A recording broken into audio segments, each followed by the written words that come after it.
ایک ایسا پانی جسے پینے والا ہمیشہ کے لیے امر ہو جاتا ہے، وہ چشمہ جس کی تلاش ہر زمانے کے حکمران اور سیاحوں نے کی۔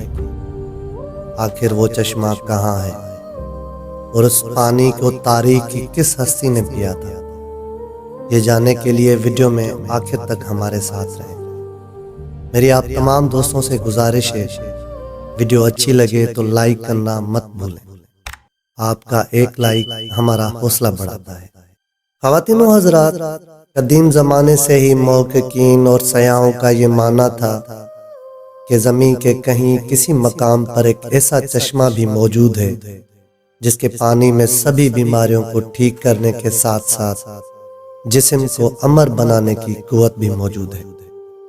دنیا کی الگ الگ تہذیبوں اور علاقوں میں آب حیات یعنی فاؤنٹین آف یوتھ نامی اس چشمے کا ذکر ملتا ہے۔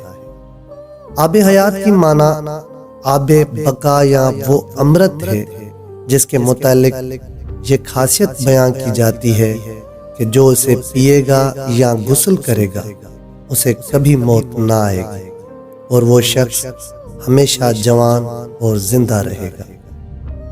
تاریخ میں آب حیات کا سب سے پہلا ذکر قدیم یونان کے مشہور تاریخ دان ہیروڈوٹس کی تحریروں میں ملتا ہے۔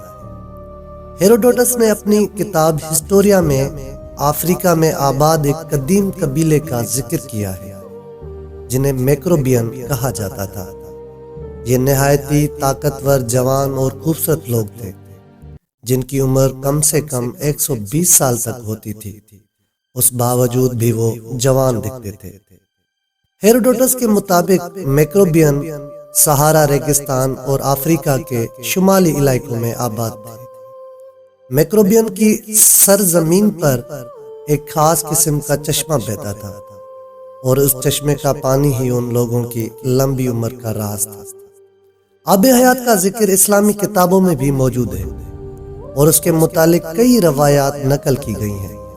لہٰذا آب حیات اور ذوالقرنین کے متعلق امام زین العابدین نے ایک طویل قصہ بیان کیا ہے جس کے مطابق ذوالقرنین جو اللہ کے ایک نیک بندے اور بادشاہ تھے، فرشتوں میں سے ایک فرشتہ ان کا دوست تھا جس کا نام رفائل تھا اور وہ آپ سے ملاقات کرتا تھا۔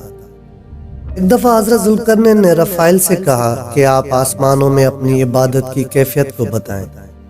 اس پر رفائل نے کہا، آسمان میں ایسے فرشتے ہیں جو ہمیشہ حالت قیام میں رہتے ہیں، وہ کبھی بیٹھتے نہیں، اور کچھ حالت سجدہ میں رہتے ہیں جو کبھی سر نہیں اٹھاتے۔ یہ سن کر ذوالقرنین رو پڑے اور کہا، اے رفائل، میری خواہش ہے کہ مجھے لمبی عمر ملے تاکہ میں اسے اپنے رب کی اطاعت اور عبادت میں لگاؤں۔ اس پر رفائل نے کہا کہ اللہ نے ایک چشمہ پیدا کیا ہے جس کا نام آب بقا یا آب حیات ہے۔ جس نے بھی اس چشمے کا پانی پی لیا اسے کبھی بھی موت نہیں آئے گی یہاں تک کہ وہ خود اللہ سے اپنی موت نہ مانگے۔ ذوالقرنین نے پوچھا، کیا آپ اس جگہ کو جانتے ہیں؟ اس نے کہا، نہیں، لیکن وہ چشمہ ایسی تاریک اندھیری وادی میں ہے جس پر سے کبھی انسان اور جن کا گزر نہیں ہوا۔ چنانچہ ذوالقرنین نے تمام صالحین اور علماء اپنی دربار میں جمع کیے اور ان سے آب حیات کے متعلق دریافت کیا۔ تمام لوگوں نے کہا، ہمیں ایسے کسی چشمے کا علم نہیں ہے، البتہ ایک عالم نے کہا کہ میں نے آدم کی وصیت میں ان وادیوں کے بارے میں پڑھا ہے اور یہ بھی سنا ہے کہ سام بن نوح کے اولادوں میں سے ایک شخص پیدا ہوگا جو اس چشمے کا پانی پیے گا، اور وہ چشمہ اس مقام پہ ہے جہاں سورج غروب ہوتا ہے۔ لہٰذا حضرت ذوالقرنین نے سامان سفر درست کیا اور چشمے کی تلاش میں نکل پڑے۔ حضرت ذوالقرنین نے اس سفر میں اپنے ایک وزیر کو بھی ساتھ لیا جن کا نام حضرت خضر علیہ السلام تھا اور آپ ذوالقرنین کے خالہ زاد بھائی تھے۔ ذوالقرنین نے اپنے لشکر کے ساتھ مسلسل 12 برس یوں ہی مغرب کی طرف سفر کرتے رہے اور ایک طویل سفر طے کرنے کے بعد آخرکار یہ لوگ اس وادی کے کنارے تک پہنچ گئے۔ اس وادی میں جیسے ہی داخل ہوئے اچانک طوفان آ گیا اور زوردار بجلیاں چمکنے لگی۔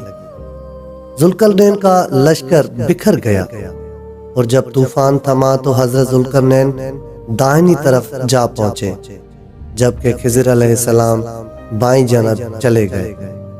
خضر علیہ السلام اس تاریک راہ میں بھٹکے ہوئے چشمہ حیات تک جا پہنچے۔ آپ کو شدت پیاس لگی تھی، لہٰذا آپ نے اس چشمے کا پانی پیا اور غسل کیا۔ یہ چشمہ دودھ سے زیادہ سفید اور شہد سے زیادہ میٹھا تھا۔